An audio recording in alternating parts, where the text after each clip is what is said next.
Israel Prince to you. Nigeria happened to you. Cross River State happened to you. Ecom too happened to you. My name is Ernest Onyeka. I'm from Anambra State. So the person whose picture is on the screen there is Prince Ikenna. He's my elder brother. So we reside in Ecom in Cross River State. That's where we reside. So on the 4th of September 2023, my elder brother went to cut his hair. That was on Saturday. He went to cut his hair. And that was the last time we saw my brother alive. So preparing for church on Sunday, we didn't see my brother. We were not staying in the same house. So we didn't see him in church on Sunday. So Momsi was curious because Prince is a guy that will not miss church for anything. We are at the Redeemed Christian Church of God. So before church service was over, my mom has gone to his own place to ask about him. When she got there, the neighbors were like, Prince, you no sleep for house. So, my mom became very curious. Prince, you no sleep for house. She came back to church, she told us. So after service, we went to the police station, Ecom police station, to make a report that. So when we got there and made the report, they were like, we should wait for 24 hours. And we said, okay, that means we are coming back the next day, Monday. On Monday before 12 o'clock, by 11 so, my dad received a call that he should come to Grassfield and identify one corpse. So my dad alerted me. Me, my dad, and my other brother, we left without trying to hide it from my mom. So when we got to Grassfield, lo and behold, that's my brother corpse lying on the floor with 3 bullet wounds on the head. That's the video of this corpse there. Blood everywhere. What would have happened? His car was snatched from him. He's using a Lexus 350 Jeep. Yes, that's the car. The car was snatched from him. Everywhere was thrown into chaos. Everybody was surprised. What would have happened? What would have gone wrong? We came back home trying to hide it from my mom, but mom says, mother, she already knew. So, while in the midst of all this, so I went to his house to check on some of his documents, maybe the insurance or something. So when I got to his house, as God will have it, I saw a tracking company of the car and the phone number. So I called the tracking company. I explained to the guy what happened. And the guy was like, let me give him 30 minutes, he'll get back to me. So less than 30 minutes time, the guy called me, said he has tracked the car is in Lagos. So I was like, no, Baba, this thing happened in Ecom, Cross River State. Less than how many hours? The car cannot be in Lagos. The guy said, yes, if we doubt, we'll come Lagos, that the device is showing him Lagos. That's how that evening, me and one of my uncles, we sojourned to Lagos. We arrived Lagos the next day. So I called this guy, the tracker guy. I said, Baba, we are in Lagos. So he said, okay. He told me where I'll meet him. So we met up with him. That's how the guy took me to where my brother's car is. The car was in the Panabita shop. They were changing the color of the car and everything. That's the video of the car. The stars, the states we met the car. They were changing everything. We alerted the police in Meron Police Station, Lagos. So one Inspector Mata and her team followed us to the Panabita shop. When we got to the Panabita shop, they arrested the Panabita. The Panabita said, now what can they do? So it was one pastor that gave him the car. One pastor, Peter Uchenna, that gave him the car. That's the picture of the pastor there. So the police told him how to call the pastor. So he called the pastor came. Police arrested the pastor. We went down to Meron Police Station. So when we got to the police station, they asked the pastor, who gave you this car? The pastor said the car and a car gift from one of the church members for Lagos here.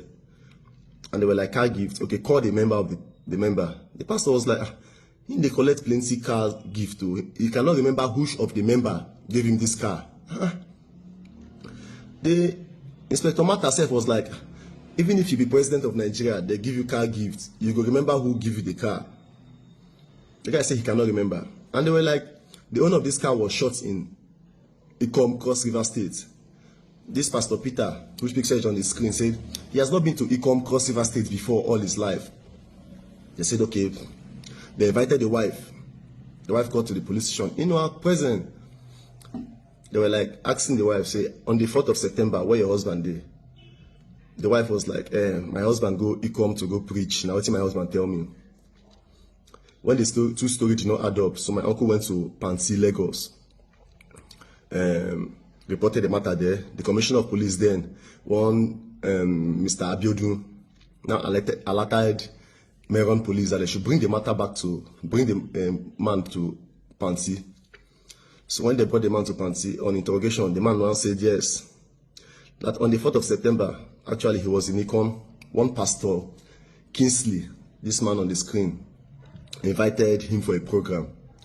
Then after the program, this pastor, Kingsley, and 2 other guys accosted my brother. That he was there when my brother was killed, but not being killed. He called this guy, he said Elvis in Tui, this Elvis, which picture is on the screen. He said it was this Elvis that shot my brother with one other guy he called Barry. He said it was this Elvis that shot him, this Elvis that shot my brother. Then they gave him the car to take to Lagos. That he was the one that drove the car from Ikom to Lagos that night. So after all said and done, the commissioner of police said the matter should be brought back to Cross River State for trials. So Zone 6, Calabar was alerted. Then one DSP, Ibe, Dennis, came down, brought the man from Lagos to Cross River State. We got to Cross River State. The police demanded that the operation should be done on my brother's corpse. The 3 bullets should be removed and given to them and all that, of which she did. That's the picture of where they did the operation, where we removed the bullets. That's the picture where they shot him 3 bullets. So we did the operation. We got to Cross River State. This Inspector Dennis was like, this one a small case, since we have gotten the pastor, other people will be brought back to book. After we came back to Cross River State, this matter was charged to court. We got to the court, the matter was charged to Ikon Court 2. We got to court, and it was Judge Eshua Ewa that was presiding over the matter. This Judge Eshua Ewa. We got to the court after the first hearing, the second hearing, and the third hearing. They set a date for the third hearing. Before that set date, they called our lawyer that there is a change of date. And the lawyer was like, change of date? 2 days before court, they are giving me change of date notice that it's impromptu, he cannot make it. Before that change of date issue, that's how this Judge Eshua Ewa released this Pastor Peter Uchenna and one other pastor that was caught with him on health ground. He said the pastor was not feeling fine. That's why they discharged the pastor on health ground. That same week they discharged this pastor, I sent someone to his church in Lagos. That's this church. That's the video the person made for me. That the man was in church preaching. That's the video. The man was in church preaching. That's the video that released this man, claiming that it was on health ground. Since then, it has been from one story to another. One time they said the judge went for 6-month leave. This Judge Eshua Ewa was the one that released Uchenna Peters on health ground. Said they bail him on health ground. It's been over 2 years now. We'll not be able to get justice on this case. Please, we are writing to everybody to know what happened to Princeville and how this case has been going. We are calling on Nigeria government. We are calling on Cross River State, the governor of Cross River State, Professor Basil 2. We are calling on Cross River State government to look at what happened in Cross River State, and judiciary in Cross River State have not given us justice. We are calling on the Attorney General of Cross River State, Mr. Charles. This is what happened in Cross River State, and Cross River State judiciary have not given us justice. We are calling on the Chief Justice of Cross River State, my Lordship Akon. This is what happened in Cross River State. This is what happened in your state, and we have not been able to get justice. Over 2 years now, and this man is working freely. This Elvis in Tui, the pictures on the screen, is working freely. His family is in Cross River there. They are working freely. And these are people that murdered my brother, and the court let them go on, say, health ground. Since then, we have not been able to get justice. Please, Cross River State government, we are calling on Cross River State government. We need justice for Princeville. We need justice for Princeville. Attorney General of the state, Chief Justice of the state, Cross River State governor, we need justice for Princeville. We need justice for my brother. Yes, today it might be Princeville. Tomorrow it could be anybody. These men are parading themselves as pastors and they are killers. We need justice for Prince Will.